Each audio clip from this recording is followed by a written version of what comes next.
Salut à tous la famille, c'est Tom Lafranchi sur la chaîne YouTube Pourquoi je crois, ça faisait un bail, c'est la rentrée. On s'est pas vu depuis maintenant 3 mois à peu près, ouais c'était ça, c'était au mois de juin. Je suis parti au Québec avec mon épouse et ma fille pour un mariage. On a pu y rencontrer le frère Mehdi, conférencier et surtout frère en Christ dans les églises là-bas. Donc pourquoi je vous dis conférencier, c'est-à-dire que vous pouvez toujours trouver ces conférences sur YouTube qui s'appellent Culture moderne et nouvel ordre mondial. Et on a été plongé tout de suite dans le bain avec lui. En fait, on n'a pas fait de transition. C'est-à-dire que la vidéo d'avant c'était sur les religions, et puis avec Mehdi et son grand témoignage, on a parlé tout de suite de Jésus, de la Bible. Et donc la suite logique est de vous parler de la Bible aujourd'hui. L'été a été long, j'ai un travail qui est très prenant, une vie de famille aussi qui est très prenante, donc j'ai un petit peu traîné. Et de toute façon, les vidéos, j'en ferai pas des milliers non plus. La suite logique, après avoir présenté certains sujets, ça sera de faire témoigner des personnes sur leur foi. Et j'ai déjà quelques sujets intéressants qui arriveront petit à petit. Donc je tiens d'abord vraiment à remercier tous ceux qui sont là à m'encourager, à m'envoyer des messages, à me demander où en est le projet. Mais écoutez, le projet il en est là, c'est que je lâche pas l'affaire malgré les aléas de la vie. Beaucoup de commentaires négatifs sur YouTube, en fait ça serait aussi bien que ceux qui aiment ces vidéos, parce que bon, on passe les 1000 vues sur certaines vidéos et plus. Ça serait bien aussi que ceux qui apprécient les vidéos laissent des petits mots pour prouver aux autres gens qui regardent qu'il n'y a pas que des commentaires négatifs, parce que malheureusement Facebook est rempli de commentaires positifs, mais YouTube de commentaires négatifs. Il faut de tout pour faire un monde, je les accepte. D'ailleurs, je tiens à dire aux gens qui regardent ces vidéos pour laisser des commentaires négatifs, ici je vais parler de Dieu. Donc si ce n'est pas votre sujet, si ce n'est pas quelque chose que vous appréciez, vous pouvez couper tout simplement et puis faire votre chemin. Et si vous êtes appelé à regarder, tant mieux. Vous avez la possibilité de vous abonner ici ou ici, je ne sais plus exactement où ça se trouve sur YouTube. On peut s'abonner, comme ça vous recevez une petite notification sur la chaîne PJC Pourquoi je crois. Pourquoi ne pas la partager à vos proches? Toi qui me regardes, pourquoi ne pas la partager à tes proches? Le but du jeu, c'est vraiment de la partager pour qu'on comprenne ensemble le sens, le sens de la croyance, disons, puisqu'on avait vu ensemble le sens du verbe croire. Ok. Donc pour en arriver à la Bible, et la vidéo s'intitule Pourquoi la Bible, et je vais vous donner une petite partie de mon témoignage. Et je vais lire, parce que le sujet était quand même assez complexe, et donc je ne peux pas la faire en freestyle comme ça. Donc pourquoi la Bible? Beaucoup de détracteurs de la Bible aujourd'hui en 2016, qui vont nous dire que c'est un livre ancien et qui reste sur les tables de chevet et que plus personne n'en veut. C'est-à-dire que comme si la science ou la connaissance actuelle avait enterré la Bible.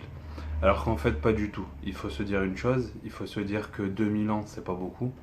Et il y a 2000 ans, les gens pensaient et agissaient exactement comme vous et moi. Ils n'étaient pas brouillés par les Wi-Fi, les Internet, les télés, les radios, la politique et tout ce qui s'ensuit. Et autant, bon, le travail, ils travaillaient beaucoup, mais certainement pas aussi lobotomisés que nous au niveau du travail. Donc les gens avaient une mémoire très très puissante. Ils discutaient beaucoup, ils échangeaient beaucoup, les gens étaient beaucoup plus philosophes qu'aujourd'hui. Et ceux qui ont écrit la Bible au travers les âges, et ce qu'on appelle les prophètes, étaient vraiment inspirés. Ces gens-là passaient leur temps à regarder le ciel ou à échanger sur des sujets importants, passaient leur temps aussi en prière suite à des révélations, contrairement à beaucoup d'entre nous qui sommes lobotomisés, c'est pas forcément le mot, mais qui sommes tous happés par ce qu'on nous présente, le divertissement. Donc il était important de préciser ça pour comprendre dans quel contexte la Bible a été écrite dans son intégralité. Donc je vais vous lire quelques passages et puis on fera quelques parenthèses aussi. Je vais faire en sorte que ce soit court car je sais qu'on n'aime pas forcément les vidéos longues. Et je vous laisserai le soin de bien écouter, de partager par la suite. Les sceptiques considèrent la Bible comme un livre de mythes et de légendes. Cependant, il y a des preuves qui témoignent du contraire. Des gens éduqués affirment que la science et le système éducatif moderne ont complètement discrédité la Bible et jeté ce vieil ouvrage à la poubelle. Cette idée est acceptée en 2016 car la majorité acceptant l'avis d'une minorité manque de connaissances sur le sujet. Voilà une première parenthèse. une majorité acceptant l'avis d'une minorité. C'est-à-dire qu'aujourd'hui, l'information est relayée par des gens qui ont des convictions et qui sont aussi beaucoup dans le mensonge, euh, qui relayent des faits et beaucoup de fumisterie. Et aujourd'hui, donc, une légende est née autour de la Bible, malheureusement, comme quoi ça ne serait pas le livre de Dieu, ou comme quoi ça serait, voilà, comme je vous ai dit, des livres enterrés. Mais pas du tout, puisqu'on va y trouver des trésors merveilleux. Je continue cette petite parenthèse en vous disant que moi, à la base, quand j'ai rencontré celle qui allait devenir mon épouse, j'étais New Age. Et quand on m'a parlé de vérité, quand on m'a parlé de Bible, j'étais complètement zinzin. Pour moi, c'était pas possible. Quand je me suis assis à table avec eux et qu'ils ont commencé à prier avant de manger et qu'ils m'ont parlé du personnage de Jésus que je ne connaissais pas pourtant en tant que catholique, ça m'a chatouillé, d'accord? Ça a chatouillé mon orgueil. Et je suis euh, parti pour faire des recherches, par curiosité, mais c'était aussi quand même pour contrarier. C'est-à-dire que je voulais partir, ouvrir une Bible, m'intéresser, rechercher grâce à Internet, merci Internet. Et j'avais quand même un esprit de contradiction. Je voulais vraiment quand même contredire la famille de ma femme et contredire ces gens-là pour leur dire qu'il n'y avait pas qu'une seule vérité et que justement ce livre c'était un vieux livre qui était à jeter à la poubelle. Et je me suis retrouvé pris non pas au piège mais à la grâce, et je n'en suis jamais ressorti parce que j'ai pas pu prouver que c'était faux, et bien au contraire j'ai même pu ressentir toute la vérité. Et je parle de ce que je connais. Il y a d'autres sujets que je ne connais pas, mais là en l'occurrence pour la Bible, je connais assez le sujet. Donc je continue de lire pour qu'on suive une trame. Le livre est sur les tables de chevet. Les divertissements ont pris le pas sur ce qu'on appelle le livre de Dieu, donc c'est ce qu'on disait tout à l'heure. Il existe à notre époque beaucoup de religions, contrairement au commencement où les choix étaient peu nombreux. Parenthèse, quand je parle du temps, je parle d'il y a 4-5 000 ans en arrière. Certaines religions existaient déjà, mais c'était l'animisme qui ressortait beaucoup de tout ça, c'est-à-dire la croyance en l'âme, aux arbres, aux plantes, et donc vraiment la conscience d'être humain. Donc déjà à l'époque, il y avait quelque chose de fort. Vous pouvez retrouver ce sujet-là sur la vidéo sur les religions. Il est important dans nos temps, aux multiples choix, pour la plupart erronés, d'examiner toute chose avec du bon sens, faire appel à notre conscience profonde, celle que Dieu a créée de ses mains, pour trouver ce qui est juste et vérité. Et là voilà, j'en fais, pour ceux qui regardent et qui seraient sceptiques, j'en fais vraiment appel à votre conscience. Voilà, il faut vraiment aller chercher les choses dans l'intérieur de votre conscience. Et si vous avez tendance à l'écouter, vous verrez que ce que je vous dis, c'est vraiment concret.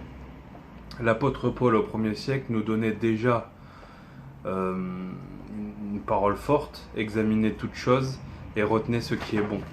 Et ça, on ne peut pas dire qu'aujourd'hui, en 2016, on ne puisse pas le faire avec le nombre de mensonges qu'on peut entendre chaque jour. Dans une société gouvernée par le mensonge, donc j'en reviens, vous voyez, par la feuille, l'argent et le pouvoir, à qui faire confiance? Que pensaient les anciens avant nous et à qui ils se fiaient? Ils se fiaient à leur âme, à Dieu. S'il existe un Dieu unique, a-t-il parlé, et comment discerner le vrai du faux? Les millénaires passés sont marqués par les guerres, les religions, tenues souvent par des hommes de pouvoir, se disant détenteurs de la vérité. Petite parenthèse concernant justement ces hommes de pouvoir. Il faut savoir quand même que justement c'est un sujet qui est très sensible. La Bible a quand même été au commencement unifiée par le concile de Nicée et par l'empereur Constantin en l'an 325, il me semble, de notre ère. Il faut savoir quand même que cette Bible a été unifiée dans la tête de Constantin dans le but d'avoir un pouvoir géopolitique et géostratégique. C'est-à-dire qu'on est au sein d'un empire romain qui était à la base polythéiste, qui a vu naître ce monothéisme chrétien, qui a vu bouleverser, mais qui s'est vu même bouleverser de l'intérieur. Et cet empereur Constantin, certainement par sa soif de pouvoir, parce que de toute façon c'était un empereur quand même assez réputé, il a vu une chance quand même de prendre cette religion, de la mettre au premier plan et de dire voilà, ceci est notre religion romaine et je serai le premier pape. En gros, si vous voulez, je vous mettrai les liens de certains reportages. En gros, cet homme-là voulait devenir le premier représentant ou le premier pape représentant vraiment de cette église structurée, puisqu'il existait plusieurs églises primitives un petit peu partout dans l'Orient et même quelques-unes qui commençaient à exister en l'ancienne Europe, quoi, disons. Il a réuni les évêques, il a réuni les chrétiens chefs de leur église, pour leur dire, bon, maintenant, venez ici, on va trouver un même son, tous ensemble, on va dissiper un petit peu les fumées, et on va y mettre du concret. Les premiers débats étaient déjà sur la divinité du Christ. Donc contrairement à ce qu'on pense, ceux qui pensent que ils se sont réunis pour discuter tout simplement ou mettre en place les livres, pas du tout. Ils se sont réunis déjà par rapport à la Trinité, à la divinité du Christ, et ensuite pour trouver un son de cloche unique. Et quand bien même, j'ai envie de vous dire, si c'était géopolitique et géostratégique, les chrétiens qui étaient là priaient énormément, c'était des disciples. Il faut savoir qu'ils étaient persécutés, ils couraient dans tous les sens, ils se cachaient à l'époque, juste avant Constantin. Constantin lui-même avait été réputé pour avoir tué des chrétiens. Il me semble qu'il y a une anecdote comme quoi un évêque qui était sur place au premier concile en 325 avait eu les yeux crevés par ce même Constantin 10 ans avant, ou par un soldat de Constantin, donc pour vous dire le contexte que c'était.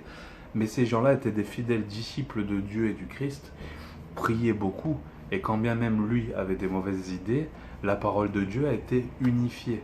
Et là, ça a été les prémices de cette Bible que l'on connaît maintenant, qui est ce pavé qu'on a ici, qui a été unifié petit à petit avec le temps, mais c'est bien l'Esprit de Dieu qui a unifié le pavé que nous avons maintenant. Nous avons les premières vidéos sur l'athéisme. Alors attendez, j'essaie de m'y retrouver. Le voyage pour... Un petit résumé des anciennes vidéos. Le témoignage du frère Mehdi. Voici donc la véracité des écrits, donc c'est notre thème d'aujourd'hui. L'univers est en ordre, la pensée de Dieu est en ordre, son livre est donc aussi parfait. Alors pourquoi la Bible et c'est quoi la Bible? Et donc on rentre dans le vif du sujet tout de suite. La Bible, du grec biblios signifiant les livres, est une compilation de livres écrites par 45 auteurs différents sur une période de 1500 ans. D'accord ? C'est déjà énorme, 45 auteurs, 1500 ans. Le fait que ça soit unifié et que quand on part de A jusqu'à Z, on ressente le même esprit, il y a quand même quelque chose d'énorme. Il contient 6408 versets qui mentionnent des prophéties dont 3268 sont déjà accomplies. Ce qui, au niveau calcul statistique, 3268 prophéties réalisées, c'est statistiquement parlant du 0,00000000000. Vous voyez ce que je veux dire? Quand on parlait de la distance Terre-Soleil pour qu'on puisse chauffer ici, qu'on puisse boire un café tranquille au soleil, c'est la même chose. Il y a un ordre et il y a des choses quand on s'éveille, quand on éveille la conscience, qu'on casse les barrières de la religion et de ce qu'on connaît, il y a quelque chose de fort qui fait que on ne peut que y voir la logique de Dieu, la nature de Dieu, et le hasard se dissipe complètement. Il en va de même pour la création de l'univers, il en va de même pour la Bible. 300 concernant Jésus, sa vie, sa naissance, sa mort, sa résurrection, ses actes. Rien que sans parler des 3000, juste ces 300, c'est déjà énorme. Bon, voilà. Ensuite, j'avais enchaîné avec les calculs qui découlent des probabilités sont hallucinantes et les prophéties prouvent d'elles-mêmes. Et dès le départ, qu'il ne peut y avoir en aucun cas un doute et qu'il faut vraiment se mettre à réfléchir sur l'ensemble de la Bible. Dieu a choisi des hommes. Il n'a pas fait... il a choisi des hommes de tous bords.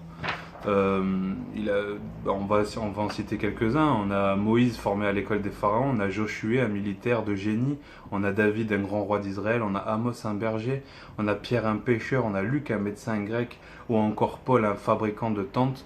Dieu n'a pas choisi l'élite. Comme aujourd'hui, nous avons l'élite qui règne sur ce monde et qui se disent élite. Dieu, au contraire, est parti chercher les cœurs qu'il avait déjà choisis, et il pouvait être pêcheur, ou à notre époque il peut être poissonnier.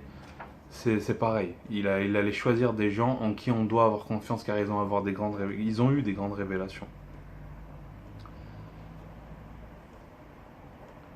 Passons. Je passe. Désolé pour les petites coupures, pour les petits blancs. La vidéo est assez longue et il faut que je retrouve mes feuilles. Donc vous voyez, déjà 45 auteurs sur 1500 ans, c'est déjà énorme. Et les chances vraiment pour que ça soit unifié et pour que quand on lit, ça soit d'un seul esprit, c'est énormissime. Si on parle de l'histoire, l'histoire est avec nous. J'écris nous parce que je parle des chrétiens, bien que je m'éloigne des religions, mais je parle quand même des chrétiens. Le lien entre l'histoire, l'archéologie, la Bible est supérieur au rapport écrit de l'Égypte et autres nations antiques. Nelson Gulk, un archéologue réputé israélite, cite « Aucune découverte archéologique n'a jamais réfuté un texte biblique. De nombreuses trouvailles archéologiques confirment en esquisse claire ou dans le détail des affirmations historiques de la Bible. De même, une évaluation exacte des descriptions bibliques a souvent conduit à des découvertes remarquables. » Ouais, donc l'archéologie a mené les archéologues à trouver des sites qui sont révélés dans la Bible, ou même certains passages de la Bible ont prouvé que certains sites étaient à certains endroits. Aujourd'hui, on discute de l'arche de Noé, qui serait sur le mont Ararat en Arménie. Il y a beaucoup de légendes autour de ça, mais en tout cas, il y a bien des recherches, et donc ce qui prouve vraiment la véracité des écrits. La science fait aussi preuve de foi et de validation, puisqu'on trouve énormément de foi dans la Bible. On peut y trouver l'immensité de l'univers qui est cité en Ésaïe 55:9, le cycle de l'hydrologique dans Ecclésiaste 1:7. On peut trouver l'immense nombre des étoiles dans Jérémie 33:22, le champ de gravité dans Job 26. Il étend au septentrion, sur le vide, il suspend la terre sur le néant. C'est écrit il y a 3500 ans. Il suspend la terre dans le néant. Il faut penser quand même à ce moment-là que le prophète, le gars qui est là en train de parler, c'était il y a 3500 ans. Et il n'avait pas Internet, il n'avait pas les livres qu'on avait. Donc, il nous pond quand même que la terre est suspendue dans le néant. Chose qui a été trouvée, voilà, je l'avais écrit juste derrière, c'est en 1687 que Isaac Newton le prouvera avec la loi de la gravité universelle. Job décrira aussi la structure de la terre. La terre d'où sort le pain est bouleversée d'entre ses entrailles comme par le feu. C'est au XXe siècle qu'un géophysicien du nom de Mokorovitch fera la découverte de ce qu'ils appellent le manteau par les ondes sismiques en 1930. Le noyau externe de la Terre et du noyau en 1936 par I.J. Lehman. Pour finir, la cerise sur le gâteau pour ma part est toujours dans le livre de Job, le cycle de l'eau, et là c'est tout simplement grandiose. Il attire à lui les gouttes d'eau, il les réduit en vapeur et forme la pluie, les nuages la laissent couler et ils la répandent sur la foule des hommes. Nous avons ici le cycle complet de l'eau, l'évaporation, la condensation, la précipitation, qui a été découvert officiellement au XVIe siècle. Ceci, vous pourrez le trouver dans Job 36-27. Je ne vais pas continuer à lire parce que c'est pas trop mon truc. C'était vraiment pour avoir une trame principale, donc pour vous dire que la Bible déjà, c'est 45 auteurs, c'est 1500 ans, c'est 66 livres réunis en un. Et déjà, le fait que 66 livres réunis en un parlent du même esprit, c'est beaucoup plus fort finalement, si on raisonne bien, qu'un seul livre qui parle du même esprit. Parce que là, on parle de 66 livres, donc les champs sont divisés. Que ce soit au niveau poésie, histoire, réconfort et véracité des évangiles, qui a été prouvé au travers les manuscrits de Qumran. Ils ont découvert des milliers, je crois, de rouleaux qui confirmaient en fait les évangiles et les écrits de l'Ancien Testament. Les preuves sont nombreuses pour que celui qui doute, qui a des doutes sur ce monde, s'y plonge. Quand on s'y plonge, on s'y plonge pas charnellement. Il faut quand même s'y plonger après avoir prié et vouloir une révélation. On peut aussi s'y plonger tout simplement à la lire, et on peut se faire accompagner par ce type d'ouvrage. La Bible pour les nuls, j'aime pas trop la dénomination pour les nuls, mais franchement, c'est du costaud quand on lit. C'est bien disséqué et ça aide vraiment. Et au-delà de tout ça, j'appellerais ça, moi, le manuscrit de Dieu, j'appellerais ça en fait le guide, l'emploi de la façon de faire. Ouais, c'est ça, c'est le mode d'emploi de Dieu en fait. Comprenez bien qu'aujourd'hui, nous sommes vraiment dans un monde de mensonges et on en découvre toujours chaque jour un peu plus. Comme vous voyez récemment, je me suis un petit peu plongé sur les mensonges de la NASA et c'est tout simplement énormissime. Je vous encourage à regarder ça aussi. On va s'apercevoir en fait qu'on est vraiment dans un théâtre à ciel ouvert et j'aime bien répéter ça.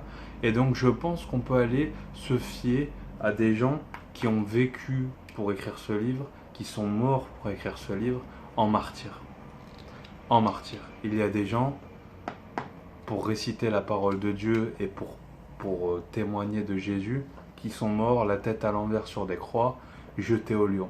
Et je pense qu'on ne meurt pas pour le mensonge, vraiment. Et je vous encourage vraiment à aller chercher vraiment la divinité et vraiment la parole de Dieu dans ce livre qui fait vraiment du bien et vous allez y trouver la vérité. La vérité qui se nomme Jésus, Yeshua, Ben Joseph, comme diraient nos amis les Juifs. Et vraiment, ce prophète pour les uns, le Fils de Dieu ou Dieu lui-même pour les autres, vous allez pouvoir vraiment trouver la vérité, le chemin et la vie. Si vous, mes amis chrétiens qui regardez, n'avez rien appris dans cette vidéo, je vous encourage vraiment à la partager parce que des amis proches, votre famille ou des proches pourraient y trouver quelque chose, ils pourraient y trouver le salut tout d'abord et pourraient trouver aussi l'envie d'aller chercher ça parce qu'on a souvent envie de couper notre télé, de plus entendre tout ce fouillis et d'aller se plonger dans les écrits anciens et ces écrits anciens qui nous révèlent vraiment les secrets du monde et c'est tout simplement merveilleux. Donc je vous encourage vraiment à la partager au maximum sur Facebook, partagez-la même par les boîtes mail, répandez cette nouvelle qui est déjà l'évangile et répandez surtout ma nouvelle à moi qui vous dit et qui vous confirme que la Bible est la parole de Dieu, c'est pas du vent. Il faut plus croire maintenant ce qu'on dit quand vous avez des discussions qui vous disent oui, non, la Bible faut l'enterrer. Non, c'est pas vrai. La Bible faut pas l'enterrer. Statistiquement parlant, elle est là, dans ma main, on en discute et c'est tout simplement impossible. La probabilité pour qu'elle soit là dans ma main et qu'on discute, c'est tout simplement impossible. Elle témoignera de elle-même. Je vous salue mes amis, la prochaine vidéo ça sera sur mon témoignage et sur Jésus. Merci vraiment pour tous vos encouragements et je vous dis à très vite sur la chaîne YouTube Pourquoi je crois.